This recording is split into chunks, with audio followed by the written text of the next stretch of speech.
Die Illuminaten unterdrücken seit Jahrhunderten schon bahnbrechende Erfindungen.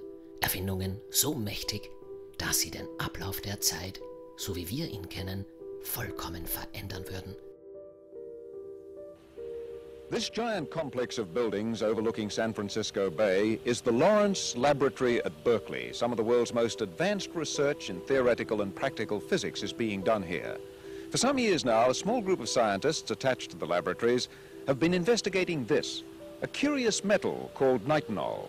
It has certain anomalous properties not yet fully understood or explained. It's caused considerable interest, it has generated some controversy, and it now seems that in a world searching for new sources of energy, it may have profound consequences. Research began here in a small laboratory workshop 7 years ago, when it was discovered that nitinol had apparently unique properties. The head of the laboratories was Nobel Prize-winning physicist Professor Edwin Macmillan. Can you explain what it is we're going to see? Well, this is a piece of nitinol which was made in the shape of a coil spring, and the property of nitinol is that it when it's hot and wants to get back to the shape it was when it was made. When it's cold, it's quite relaxed and will take any shape.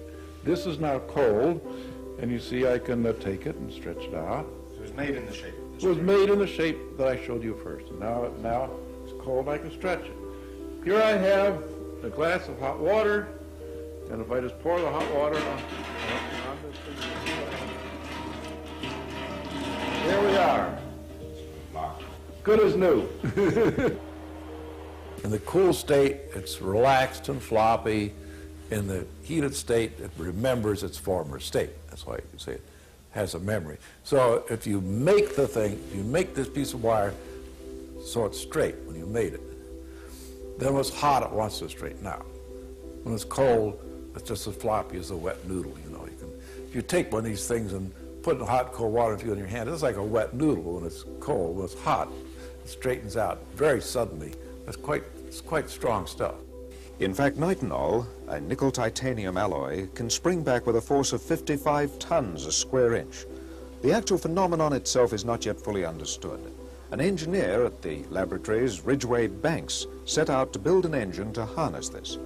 In a small workshop across from his office, he designed and built a wheel with nitinol loops hanging from the spokes. He calculated that if he filled a container with cold water and another with hot water, the loops of nitinol, moving from one bath to the other, would bend, then spring back, and that the sudden spring of the nitinol in the hot water would drive the wheel around, thus becoming the world's first solid-state heat engine. He was right.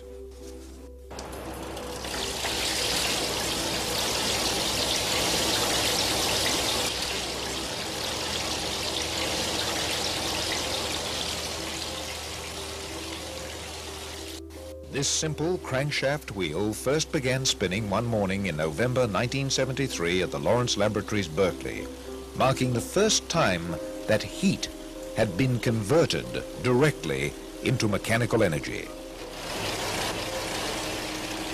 Ridgway Banks rigged up a solar heater on the laboratory roof to keep the water warm enough to drive the engine and let it run to see if there would be any sign of fatigue in the nitinol wires. After 23 million revolutions, he found that the wheel was running stronger. No one is quite sure why this is happening. Professor Macmillan reported the nitinol phenomenon in 1974 at a special meeting of Nobel Prize-winning scientists in Germany. We'll talk with Professor Macmillan about this in our next science report. This gets better and better. It doesn't wear out. And we'll talk with the inventor of the first nitinol engine, Ridgway Banks. And a metallurgist who has a long background in this attended a talk that I gave at MIT years ago, and I was trying in a sort of stumbling way to relate this to other solid-state things that I thought might tie in here. And he said, don't wonder where it comes from. He said, it's a gift from God. Just accept it, use it, don't worry about what's going on. Lawrence Laboratory physicist Dr. Harry Heckman was there when the wheel first span round. He remembers his reaction. I'll be damned. Oh, sure, I mean, there it goes. You know, Ridge, you done it again. And actually, the mechanisms that the innovation to make the wheel go, and the kinematics of the wheel is almost looks like it's perpetual motion.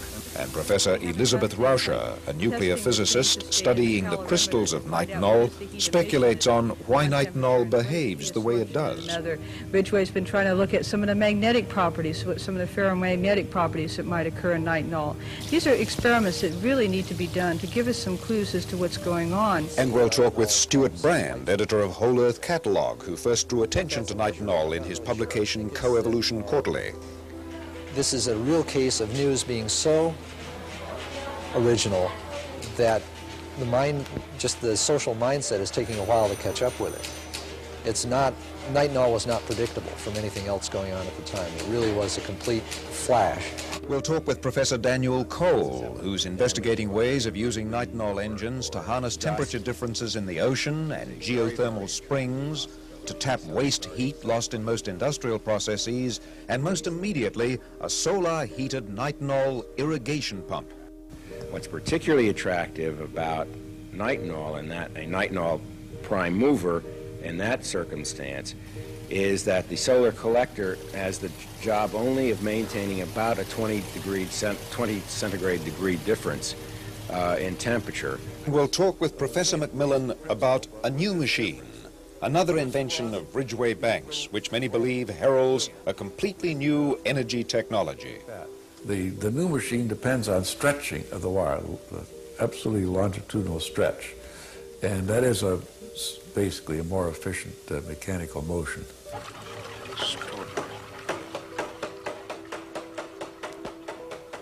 It is important that people are working on these things, you know. If it's used as a basis of a heat engine, of course, you need it in a entirely different scale of production from what it's made now. Fortunately, the materials of which it's made, which are nickel and titanium, are both very abundant elements, so there's no question of rarity of materials, and it's not hard to make. Somebody just has to do it. The thing about this machine which is important to me is that it's possible to scale this design up efficiently. You simply add more nitinol and you get more power out for the, as long as you put enough hot water into it.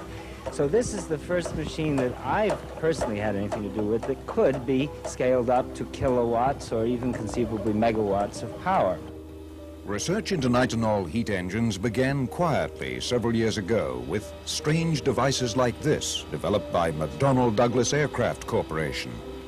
Others involved in nitinol heat engine research include the National Aeronautics and Space Administration, the United States Navy, General Motors. Research is also underway in England, Germany, Japan, the Soviet Union, and China. Nitinol can be trained with a double memory to recur to a predetermined shape.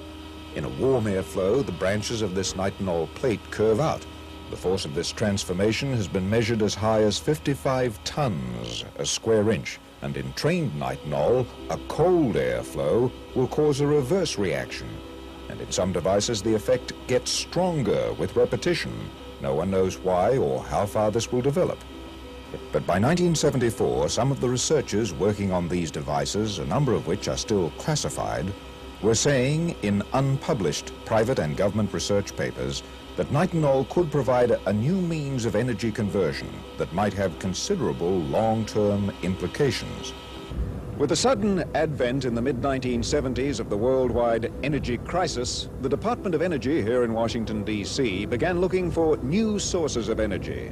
And in 1978, the Department of Energy, in association with the United States Navy, convened the world's first international conference on nitinol heat engines. It was here at the Navy's Ordnance Laboratories just outside Washington, D.C. that nitinol was originally produced as part of a little publicized program of metallurgical research for the National Aeronautics and Space Administration. The Navy has now produced a special report for the Department of Energy on nitinol heat engines based on their research here at the Ordnance Laboratories Nitinol Technology Center. CNN has learned that the report will recommend the development of nitinol heat engines as a means of helping relieve United States dependence on imported oil. We see nitinol engines as a real potential for the future.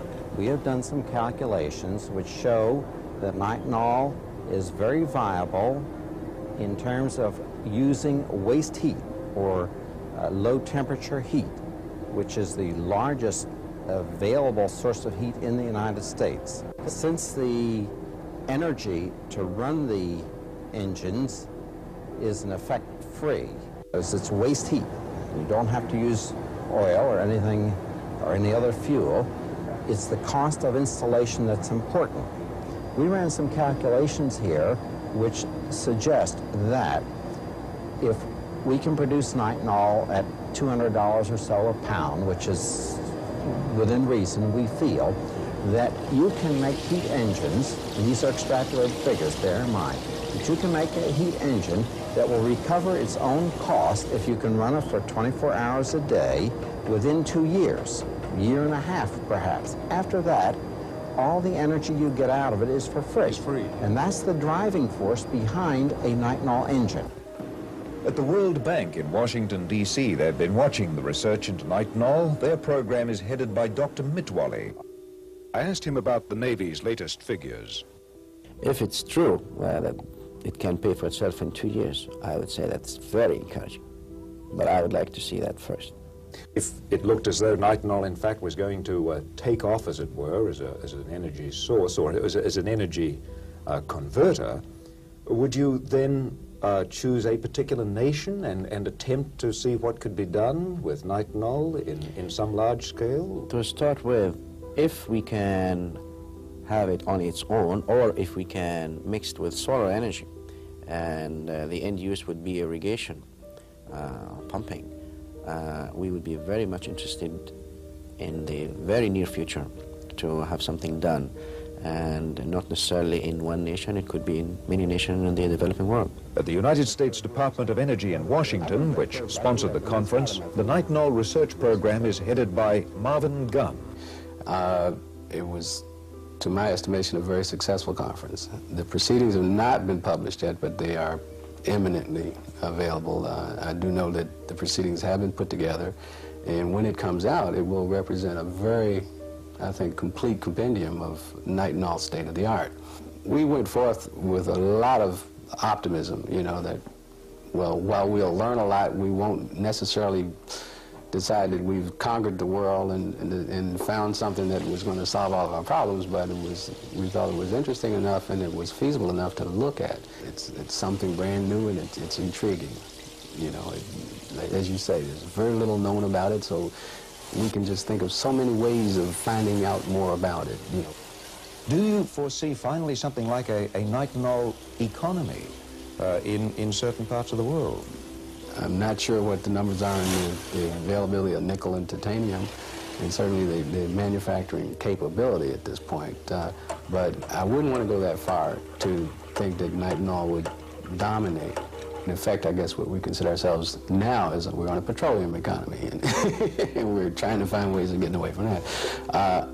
I see it contributing as a component of, you know, one of the ways of displacing petroleum as a primary energy source.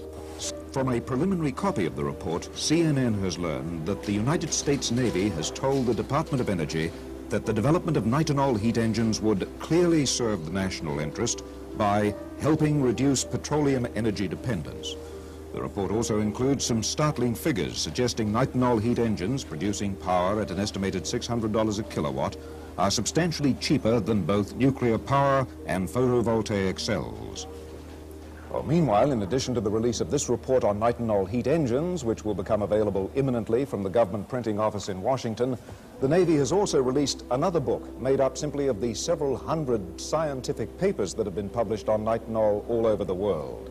And of course, some of the material is unpublished. There are now reports that in at least one laboratory in the United States, they have produced, but not yet published, details of a kind of super nitinol, a nitinol vastly more powerful than the material we've been looking at. Well, however that may be, it seems clear that the nitinol story has just begun. Kevin Sanders, Cable News Network, Science Report.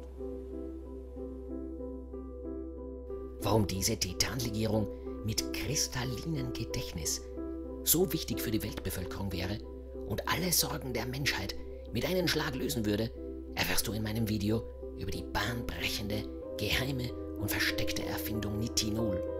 Den Link dazu findest du oben rechts in der Infokarte oder unten in der Videobeschreibung.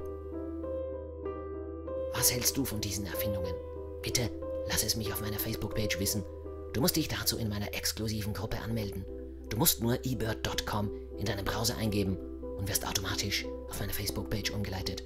Und in diesem Sinne verbleibe ich wie immer mit den Worten: seltsam, aber so steht es geschrieben.